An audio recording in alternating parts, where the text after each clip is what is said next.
Hello, hello, hello, everybody. This is Beth Worsdell, author here for Writers Rock, and I'm here with a fantastic Lyndsay Whitlock. Hello, darling. Hi. You look absolutely fabulous, and I'm so thrilled that you could join me today because you're a sci-fi author like me.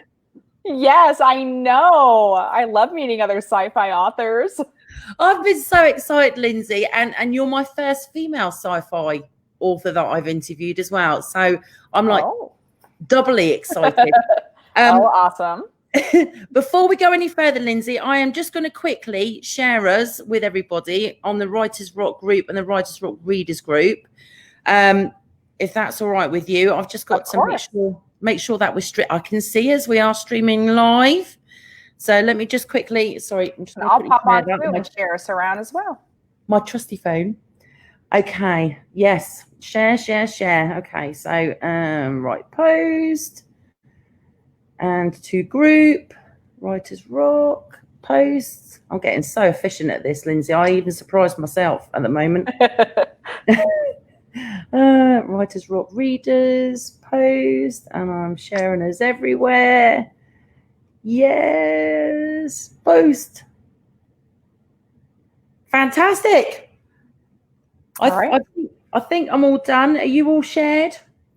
I am. Just got done. Look at that. We're both so super efficient. It's impressive. So tech savvy. Well, I wouldn't push it that far, Lyndsay. Well, not as far as I'm concerned. You have to fake it till you make it, right? Is that what they say? The amount of times I have to go to shout one of my kids, help. I was like, mine's only 3, but I'm sure she'll surpass me in that aspect soon. She already calls for, she already pressed the button on the remote and says, Amazon Prime. Really? Yeah. Turn on Mulan. I'm like, I don't understand a 3-year-old. It won't be long and you'll be knowing all the songs off by heart. Oh, yes, for sure. It'd be nice change from Trolls, though. So. Oh, that'd be nice for you. Yeah, with mine, it was Frozen. Oh, yes. Elsa's a fan as well. Fan of Elsa. Yes. Got to be done. But thank you so much for joining me, Lyndsay. As I said, I'm so super excited because you're a sci-fi fantasy author like me.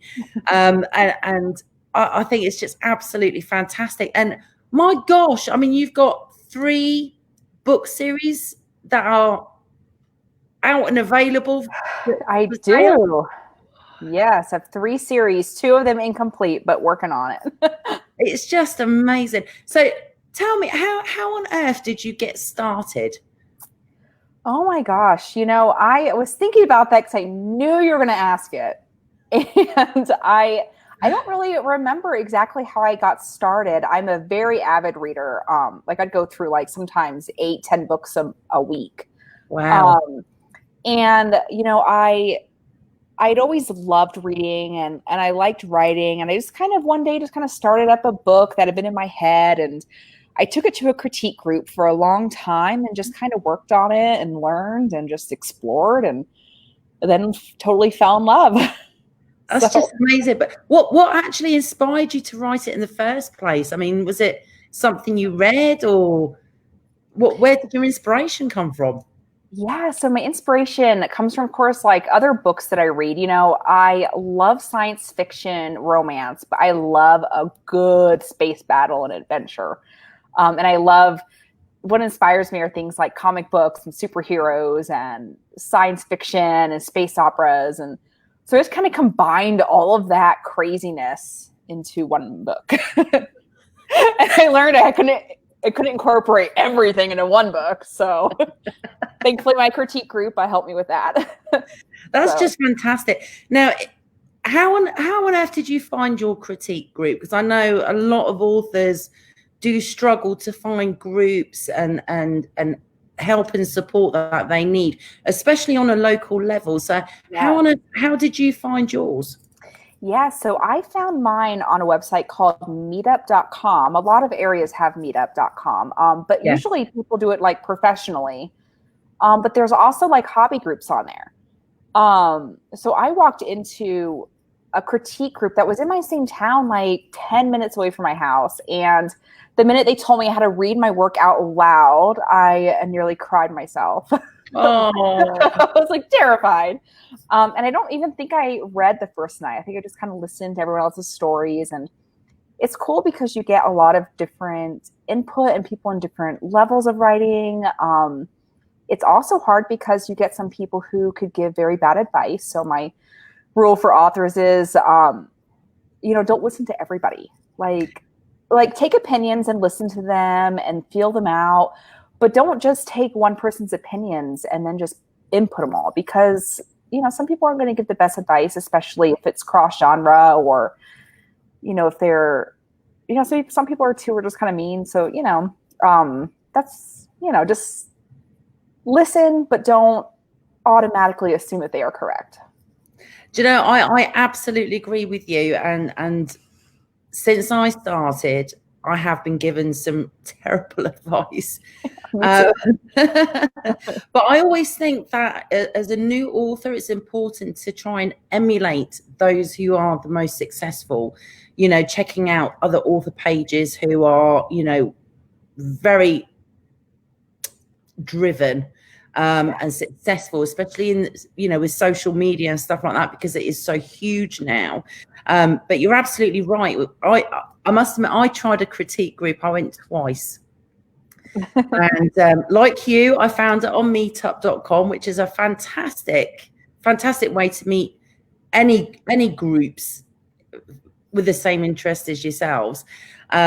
Unfortunately, the one that I found local to me was so full of traditionally published authors who didn't do social media. They didn't like social media. They didn't have modern day marketing techniques and stuff like that. And they couldn't even advise me on self-publishing and that sort of route. I went twice and I just felt like I was the white elephant in the room, to be honest. Oh, no. I did.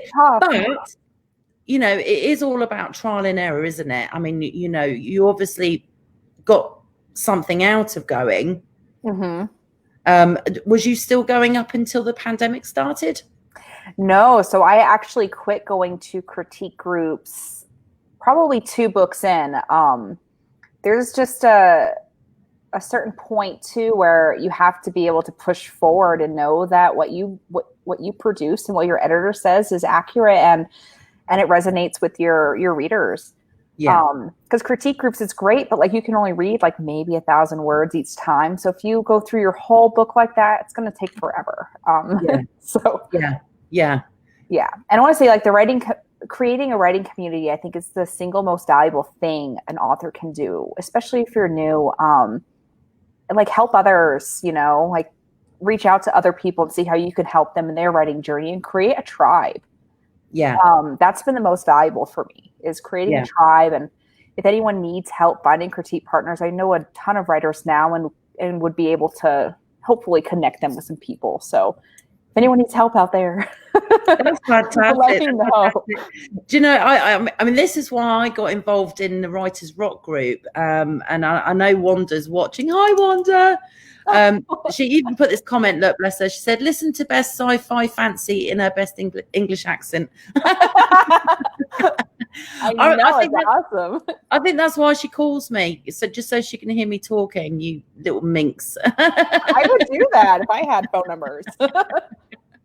But yeah, I mean, Writers Rock is, as you said, a fantastic environment for authors to help and support each other, and try and give each other exposure and give tips and advice. And this is what I've done. It might be worth you trying, and just going through it like that. But yeah, it's funny how we're able to pay it forward, isn't it? Yes. And just give it that helpfulness feel, I suppose. Now, when you're writing your book series, because I said you got 3 on the go at the moment, which just blows my mind. I just managed to get 1 out. Do you know as soon as you start writing that it's going to be a series or a trilogy? I do not. Actually, I wrote Grave because I wanted a single book, like I wanted a standalone. And then I wrote Grave. And then I met Riker and Hellick and Dion. And I was like, oh, darn you guys. So, no, I absolutely did not know that that one was going to be a series. I kind of knew with the first one because I read a lot of series, and series are so popular. And so I knew I wanted to shoot for a series. But no, I didn't. I apparently just can't write standalones. I think it's absolutely fantastic. And I think writing a series is great because you can build up the following and people will want to buy the second one and the third one. And sometimes I think that if you try to put all of it in one book, it would just be too big and too expensive. Yeah, exactly. Yeah. And also, I don't know about you, but I think a lot of readers get very, very daunted with a massive thick book. Well, yeah, especially I think like the science fiction romance kind of genre, like that would just be, I guess, take that long for the romance to happen, So yeah, I agree. Like I like picking up a book around like 300 to 400 pages or less, because I want to be able to move on to another story and not be stuck there for forever. Now tell me, Lyndsay, because I haven't had a chance to read your books as yet. I've got the biggest TBR pile ever. So you'll have to let me know. Do you like to leave a cliffhanger and tease your readers? Or do you sort of break them into the new book gently? Yeah, so I do leave a cliffhanger into the next book, but I make sure that the romance and that couple is safe and happy where they are. Because my next book usually features a whole different set of characters. Of course, like within like my characters, but like it features like the next couple, so I want to make sure that my readers are satisfied with the romance and they feel that they're safe and they're, never going to be apart, before moving on to the next one. So I do love a good cliffhanger. You are so much nicer than me because, as you know, I left book one on a massive cliffhanger. It's like, what's going to happen next? I know. Thankfully, you had already came out with your second one by the time I got there, so I didn't have to wait. I had so many messages, Lyndsay, people saying, please tell me he's not dead, please. I'm like, well, at least I know they're going to buy book 2. Yeah, at least to see if he's dead or not. Oh, my gosh. So what does your family and your husband think of you being a published sci-fi author? I mean, it's so cool. Oh, thank you. I am so blessed to have amazing support. I definitely would not have been able to get this far in it without their support. And my mother-in-law and my mother and everyone, they read my book immediately when it comes out and let me know how it is. Because sometimes I can wait forever to get like my first review. And I just pray it's good. So they're amazing. I mean, gosh, my husband's so supportive, especially with having a little one. They definitely help me have some writing time, or I would. It's tough, isn't it? I think people don't realize how difficult it is trying to fit everything in, especially when you've got kids and they're demanding your attention and trying to get that quiet time without hearing, Mom. It is. So yeah, it's such a blessing to have them, especially with, trying to work like a different full-time job that, helps pay the bills. And then my writing career, it's great that I have that separation and the time. Yeah. Now, how old's your little one? 3? She is 3. She's going to be 4 in October. Oh my! I miss mine being so little. I really do. My 2 boys are like 6'3", 6'5". Oh my goodness. Yeah, I know. It feels like yesterday when they were tiny. Are you tempted, because you have such a little one, are you tempted to have a go at doing children's books, or is that not something you feel you want to do? It's so funny you asked that, because I'll be releasing my first children's book in August. I'm just going to go and put my crystal ball away right now. I know, right? How fun is that, really? Yes, I've been working on it for quite a while with an illustrator I actually met online.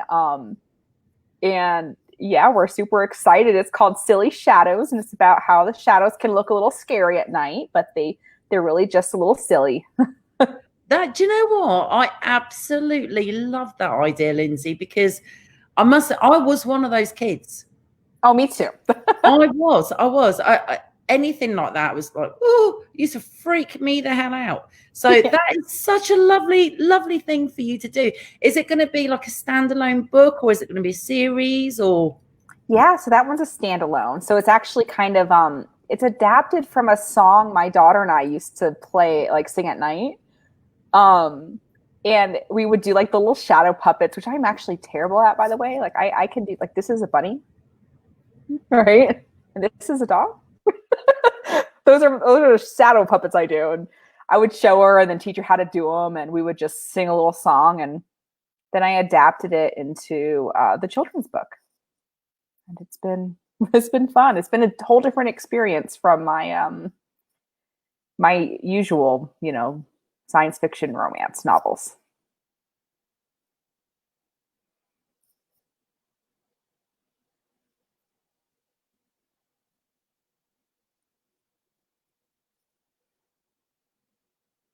I think we're having some connection issues. Beth, can you hear me?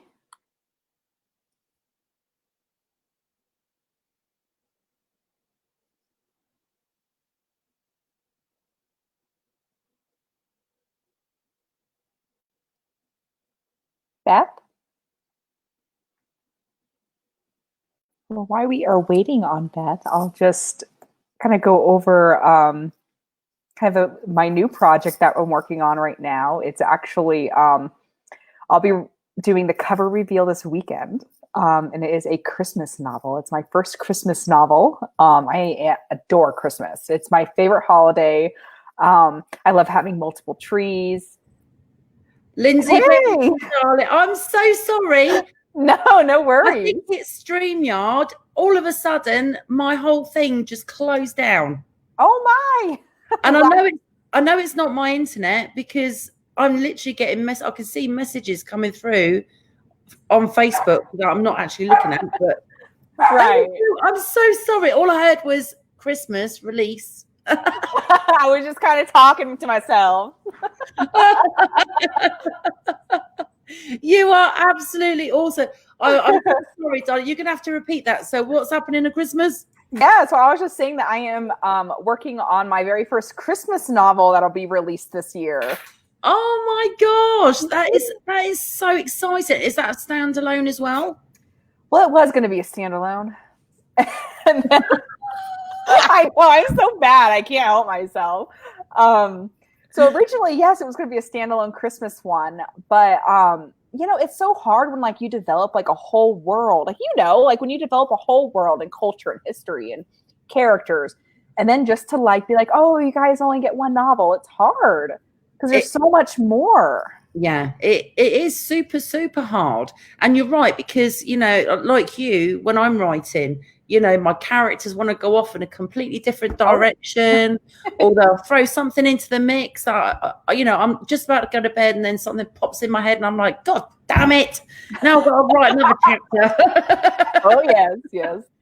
But I do think that everything happens for a reason. And like you, when I do get those moments, I just go with it because I think it's meant to be. Exactly. Yeah, exactly. And as much of though it's our story, we're writing it, it's really our character's story. Yeah. So, they have as much say in it as we do. Yeah, it's almost like being a medium and just channeling their message, really, isn't it? It totally is. That's a great way to describe it. They're irritating little voices that create more issues.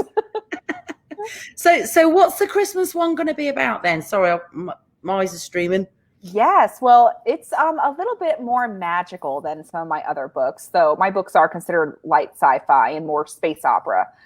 But it's kind of about the magic of Christmas.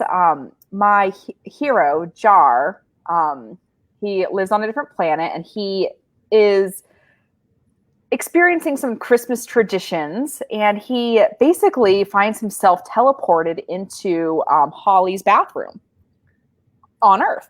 And so he's trying to get back home, and of course is falling in love at the same time. And there's a whole backstory too about his brother is living with him, and an Earth girl just suddenly one day teleported into his room. But she left her children back on Earth. And she is devastated, and Jar has just been devastated for him. I mean, she's his family, you know, sister-in-law. And his greatest desire is to get them back. And so now he finds himself on Earth, you know, in this beautiful girl's bathroom. And he, you know, gets her to search for them with him. What a fantastic story concept. Oh my gosh, that is awesome. Oh, thank you. I'm actually going to be doing the cover release for on Saturday for a little Christmas in July. I'm all excited. Thank you. I'm already hooked. Well, and like I love Christmas. Like I'm such a big Christmas person that it's so much fun to like bring in all my traditions and things that we do in Christmas, and then like it's like introducing them to somebody that doesn't know what they are, which Jar does not know what they are. So it's been a lot of fun. And yeah. I'll tell you something funny. Okay, so back in England, the day after Christmas for us is called Boxing Day. And it's always been that way. So I've grown up knowing that the day after Christmas was Boxing Day. I never asked why. I never wondered. It was just, that's the way it was. And it wasn't until we moved to America in 2011 and our first Christmas, and I'm saying to our new friends and that, you know, so what are you doing on Boxing Day? And they're looking at me as if I'm absolutely stupid. They went, what day? Boxing Day. What's Boxing Day then? You know, day after Christmas. Oh, no, we don't have Boxing Day. Right. I was about to say, I don't know what Boxing Day is. No, apparently it on the calendar. People in Canada have Boxing Day. Yeah, anyway, that's the one I'm aware of. That's right. So I thought, I might have to look into this. I was really intrigued as to why we only had it and you didn't. So it turns out, just a fun fact, bit of useless information because I'm full of it. I love factoids. Yeah, me too. So it turns out that in the olden days, when my kids think I was born, that the Victorians and that used to box up all their unwanted food and old stuff and gifts and stuff that they didn't want. They used to box it all up and give it to the needy. Oh, wow. And that's a wonderful holiday. Isn't that fantastic? So Yeah, that is why amazing. We have Boxing Day. And do you know what? It suddenly occurred to me, and I thought, that's so sad that nobody actually keeps that tradition or even knows about it. What, in England, did they participate in Boxing Day? Like box up? No. Yeah. Boxing Day is normally the day that you go and see the rest of your family and have like a leftover turkey curry and veg out and just watch movies and stuff your face.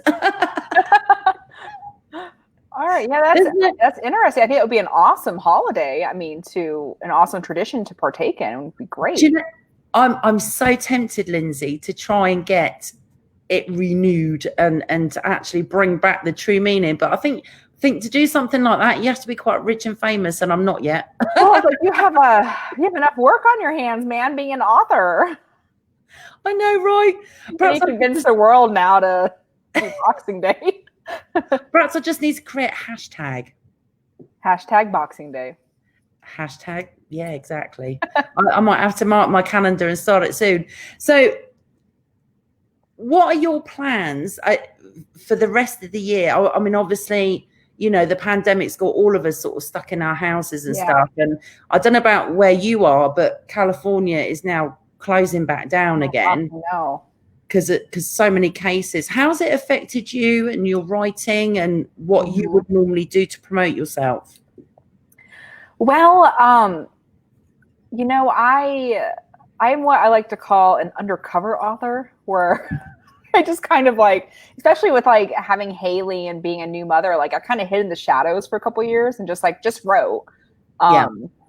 But with the children's book, I've been putting myself way more out there lately. And with a children's book, that's been a challenge because I have like all these grand ideas like, like I originally wanted to go to the children's hospital and read my book to the children's hospital and like maybe do a campaign and have a donation. And I'm like, well, they're not going to allow anyone anywhere near the children's hospital to read a book, But there's, Zoom and YouTube stuff going on now. So hopefully I can still do something like that. But yeah, it kind of shuts down like book sales and being able to do readings and being able to do signings and,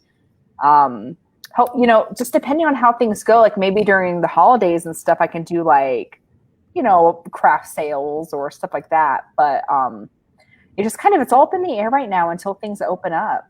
Yeah, I absolutely agree. I think the one thing that we do all need to remember is that we can do so much online. Yeah.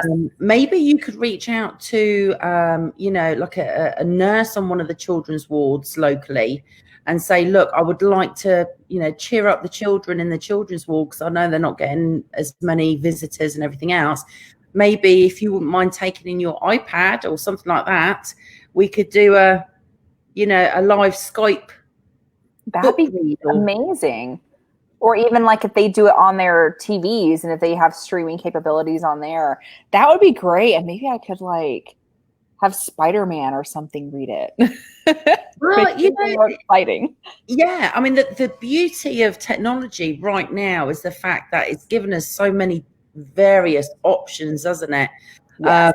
And this was one of the reasons I think why Wanda wanted to do these author interviews, especially with the pandemic happening, because, as you said, we can't go and do book signings and live book readings and everything else. But I do know a lot of the local libraries in my area are actually doing a lot more things online.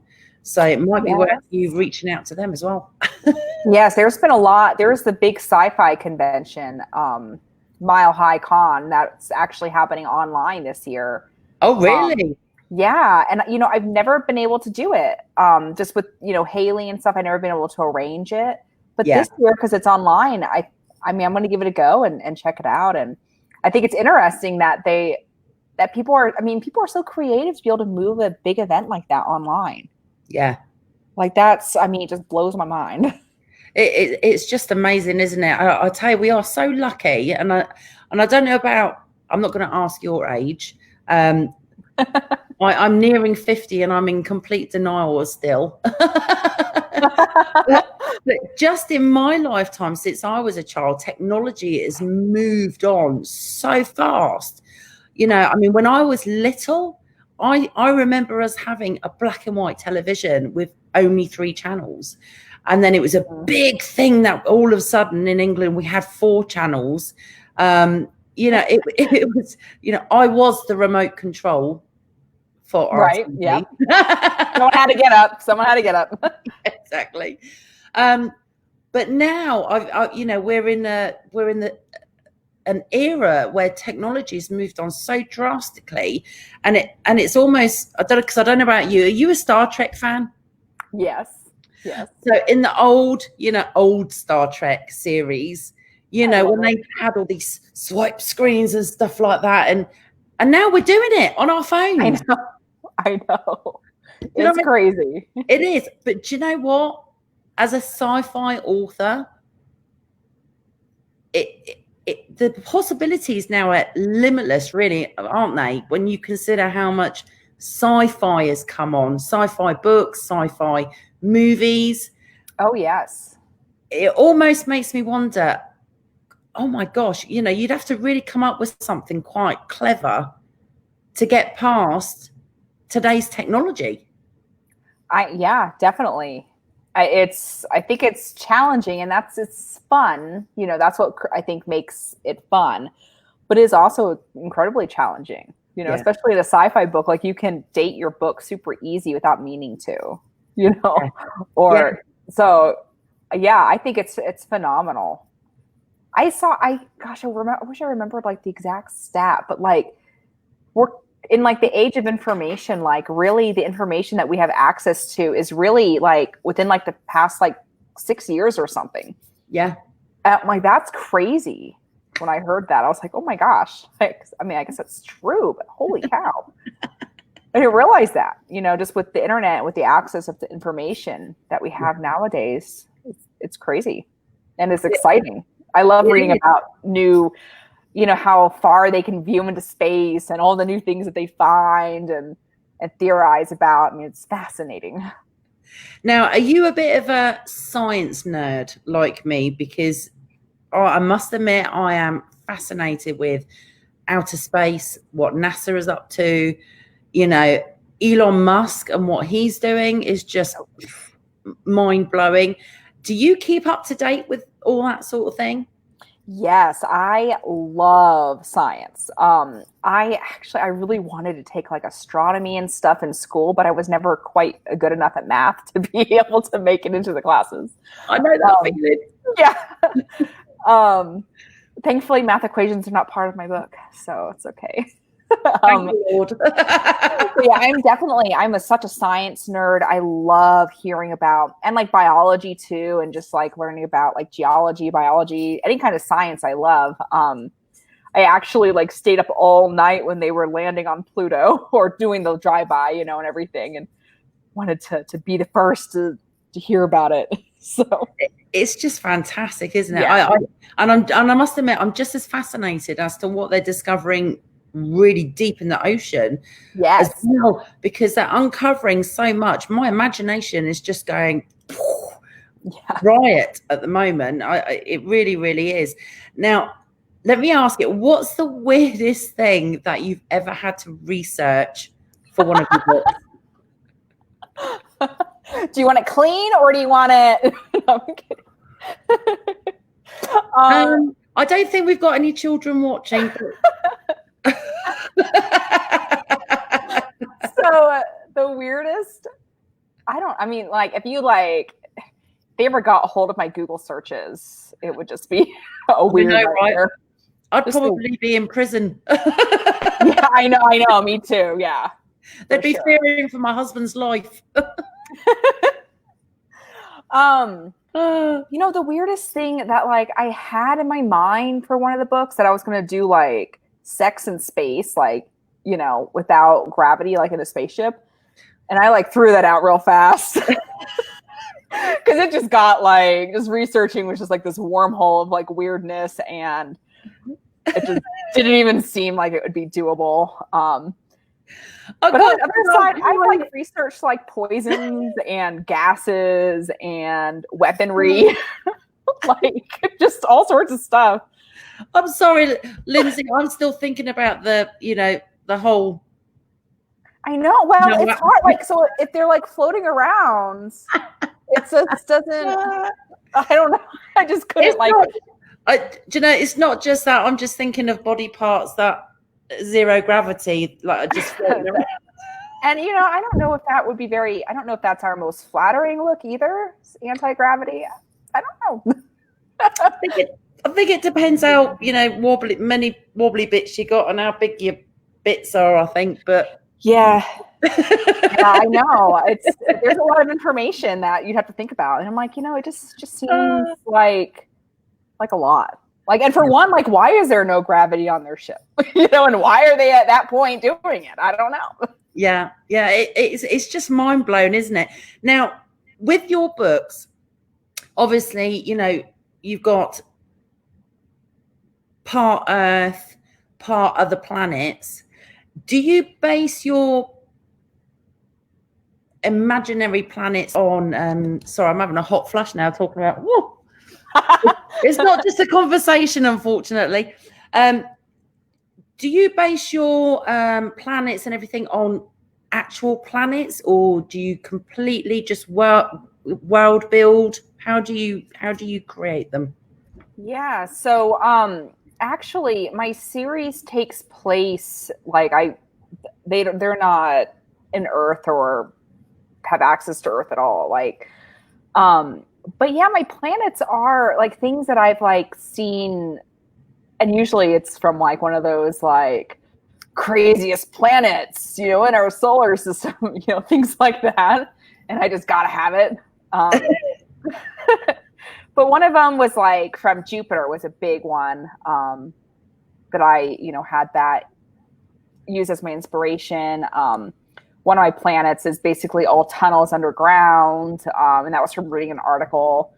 One of them I found on the Istrance was from I read like this article about like a planet that had like a diamond core. Oh. And like my mind just totally blew, and all I could think about for weeks was diamonds.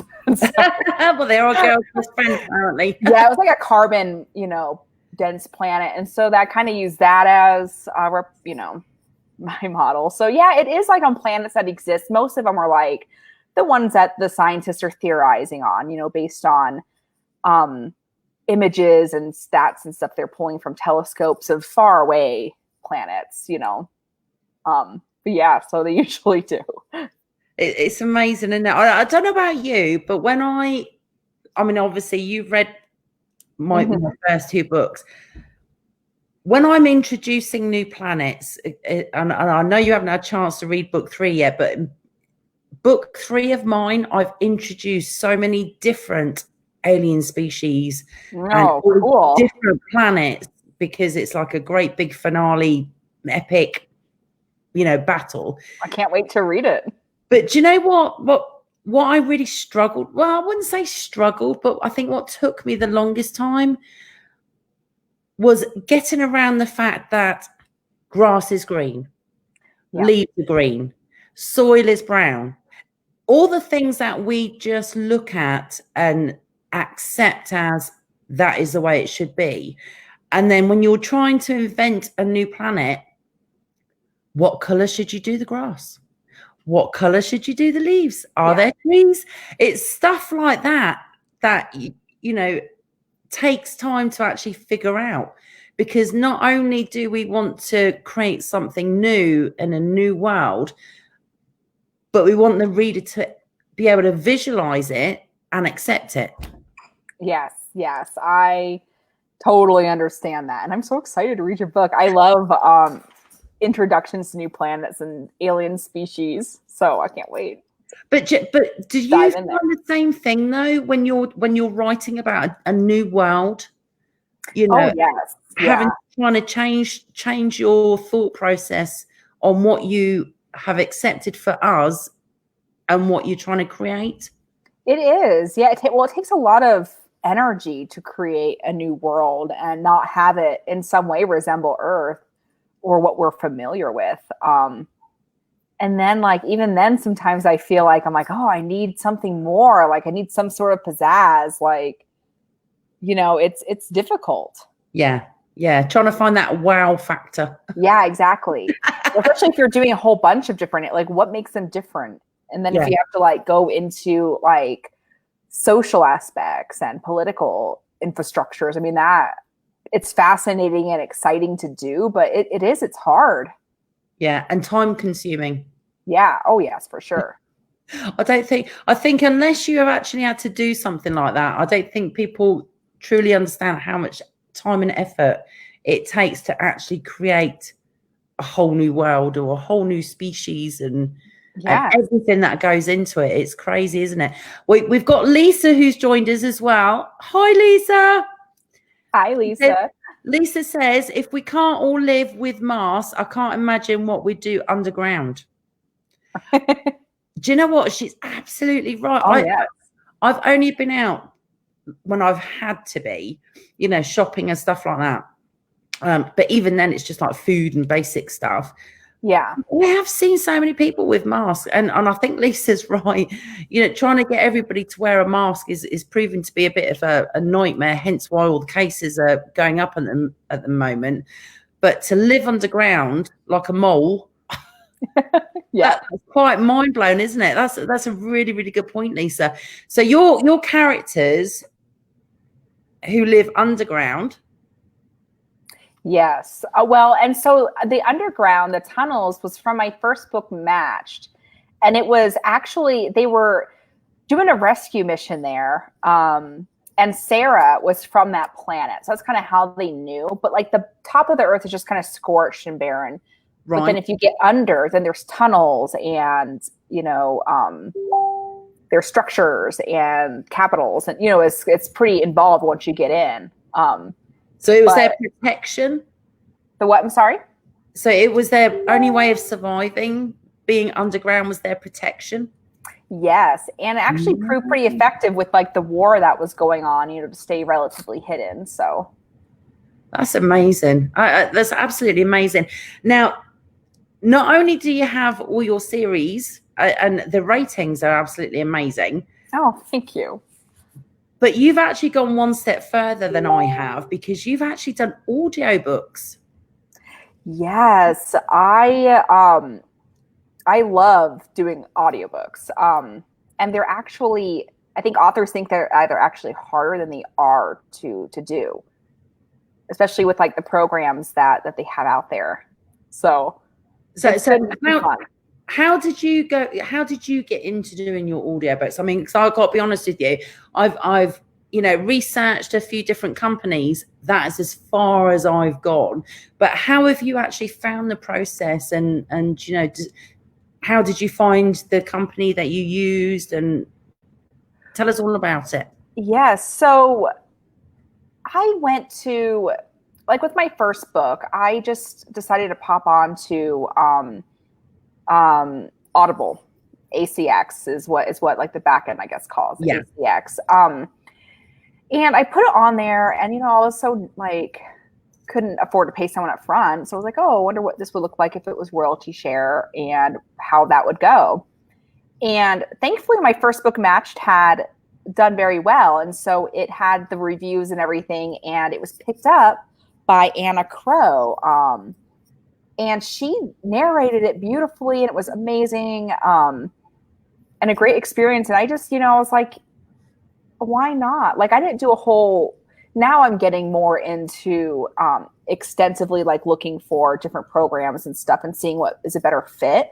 And I met a wonderful narrator named Michael Millis, or Mills, sorry. I knew I was going to do that because I know Millis too. Michael Mills. And he's been so different from the other narrators because he's so involved with like marketing and wanting the book to sell, and excited to he's brought several ideas to me about like creating previews and doing different programs, and here's a new site that's doing stuff. And gosh, that was such an amazing thing, finding somebody who would bat for me and who cared more than just narrating and moving on. So that was really cool. And I just say just play with the Audible stuff. I mean, I had a hard time at first because when I was picking narrators, I'm like, well, is this the right narrator? I don't really know, or is it going to sell? And I'm like, you know what? In the grand scheme of things, I'm a new author, and eventually these will be my first works, So yeah. I had to think like that when doing it. And I just started to explore, and it's been great. That's absolutely fantastic. And audiobooks are huge now, aren't they? I mean, there's such a big market. And I never realized that because I kind of just got into audiobooks, but I never was when I first started. So I'm I don't even know what people are expecting, because I don't listen to books. I love to read. Usually listening, it's just too slow for me. And so I'm well, I don't even know what they expect. But man, I mean, the market is just for audiobooks is just incredible. Yeah, it really is. Especially now, I feel things, especially with, COVID and everything, it's just online and stuff is just more than ever. And I totally agree with audio too. I think audio is more than ever. I absolutely agree. And how did you find it cost-wise? Because as I said, myself included, a lot of authors haven't got to that point yet where they're starting to look at audiobooks. Was it more reasonable than you thought it was going to be, or was it more expensive than you thought it was going to be? So it depends on how you structure it. So there's a bunch of different ways, and this is not with like ACX really only has a couple ways. Like you either pay your narrator or you split royalties. And if you split royalties, you will make, it'll be the least royalties you'll make out of anything else you do. Unfortunately, because you're splitting your stuff with your narrator, but also with ACX. So it's like a 3-way now instead of a 2-way. But there's other programs too out there now where you pay, you don't necessarily pay your audio person up front, but you pay them until their fee is gone then with royalties. So they get all the royalties up front, which honestly, I mean, they do an amazing amount of work. So, I mean, to me, that seems fair, especially at where I am at with my writing career. Yeah, definitely. Yeah. So there's different ones. I will say it's not like, I don't know if I would have done it if I couldn't have done royalty shares. Do you know what? I think you actually did it the right way. And the reason I say that is because doing the royalty share, yes, you're not going to earn as much, but it means that you've got 3 different parties that are invested into making it successful instead of just one. Yes. Well, and hopefully, I mean, like the website itself is probably not going to do too much. Yeah. But the other, if you find a good narrator, and that's like, now that I've done it a couple of times, like I would definitely question the narrator as well. Like, you know, and I was so excited to even get like one person who wanted to narrate it. But it does make a difference. Like you want to have somebody who is invested and who wants you to succeed and who truly likes your story and who will post it and has a following. Just like you would do almost like if you were to look for a publisher or even like an indie publisher. Like you would do extensive research to make sure that you're not going to be giving up your commission or your royalties for nothing. So yeah, absolutely. Absolutely. And I think you're right in every area. When you work with somebody else is to research the hell out of them and see how active they are and how much they promote themselves and promote what they do and everything else. I'll tell you, you're an absolute wealth of knowledge. And I'm so glad that you're so forthcoming with your experience, because, you know, the information that other authors gain is so valuable when it comes from somebody who's actually been there, done it, tried it, you know, and got that more experience. It's just absolutely fantastic. So have you got any of your books to hand? Yes, I do have some books with me, or not with me currently, but like I do have copies in my house. I actually have more than I thought, because I was going to do some little shows this year and then they got canceled. So but I bought the inventory and the stock already. So my husband's like, we're going to do 2 big bags of your books. They're all the same. But they'll all sell. That's the thing. Yeah. And your books are absolutely fantastic. Now, how active are you socially? I mean, do you tend to try and, you know, promote and market yourself on as many platforms as possible, or do you tend to sort of stick with the ones that you're most comfortable with? Yeah, so I've been much more adventurous lately within this past year with marketing and trying new things and doing new things. Before it was just kind of like the ones I know, but now I've just been doing a ton of research on things and trying things I normally wouldn't have. And, you know, it's a hard world when like you have to expose yourself in a way like with your books, because, you know, someone could read it and absolutely hate it. And someone could read it and absolutely love it. And it's very personal. And so it gets a little scary sometimes to have to put yourself out there and know that rejection is very possible. Yeah. I think like after publishing some and seeing, you know, some 1-stars and stuff, like I've just gotten a lot stronger, and I know who I am and I know what my books are, and I feel a lot more confident in that than I ever have. So I've definitely been exploring a lot more things lately. I did a radio interview a couple weeks ago, which I never would have done. That's fantastic. Thank you. Yes. Which radio station was it? Because obviously, you know, people might want to actually go and check out their site and have a listen to you. Yes, and I haven't shared it yet just because I was doing some other promotions, and I tend to like just shove everything out there, and that's not like the best way to promote yourself. You have to like, like write it out and tease everybody. Yeah, take some breaks, man, not everything at once. It's actually a local station called Pirate Radio. It's a little local station here in Fort Collins. It's a nonprofit, so it was a great experience. So it was fun to see how that went. And I did my first author showcase early last year, which I would never have done before, but I did it, and it was interesting, and I learned a whole lot and got to meet some great authors and that were local and in my community. So that was wonderful. Oh, fantastic. It's amazing, isn't it? How sometimes when we just step out of our comfort zone just that little bit, how much it can benefit us and what can actually lead from it.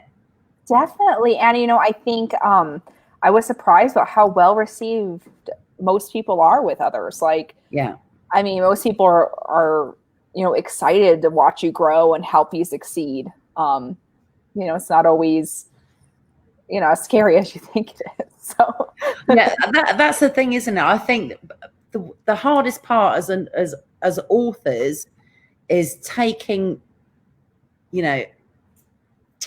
bad feedback, rejection, not feeling worthy of our peers and stuff like that. But 99% of the time, I think that anybody that we do encounter through our books, it's a positive experience. Oh, and yes, I totally agree. Yeah, and it's very important to remember, I think, for all of us, that whatever job you do, it's not going to be 100% all happiness and light. You're always going to get that disgruntled customer, that customer that's not happy. Whatever job you do. It's so true. Yeah, so we're no different. And I must admit, the first couple of times that I got a not so good review, I was heartbroken. I'm like, oh my gosh, yes. It was such a slap in the face. Now I've rationalized it and realized that, do you know what? The odd negative review is actually a good thing, because other readers can see that our reviews are genuine. Yes. They are genuine reviews, good and bad, warts and all. You're so totally right, though. Especially if I see a book that has all 5 stars, I'm like, oh, like, it's fine, but you're right. Like all stars help us, one, with our counts and all the algorithms and everything. Yeah. But 2, it makes it look like real people read our books. It's not just mom and pa like leaving a review, Yeah. And it is. And I totally know the feeling. Like the first time I got my not so great review, it took me a couple of days to like really be able to listen to it. With everything, I totally believe in growing and I learned some things from it, and now I just don't check reviews. I'm just kidding. I check every now and then, but I don't get hung up on them like I used to. Like, it's we have to produce, especially being self-published or small indie published authors. Like, you have to keep producing books. Like, if you don't, you become irrelevant. And so it's like, that's where the focus and energy needs to be. It can't be like trying to talk yourself out of a hole after reading a 1-star review, Yeah, absolutely. Absolutely. And the other thing I noticed is that even the top authors, no matter what genre, everyone gets a small percentage of bad reviews, because you can't please everybody, and not everybody's going to love your work. You are so right. It is what it is.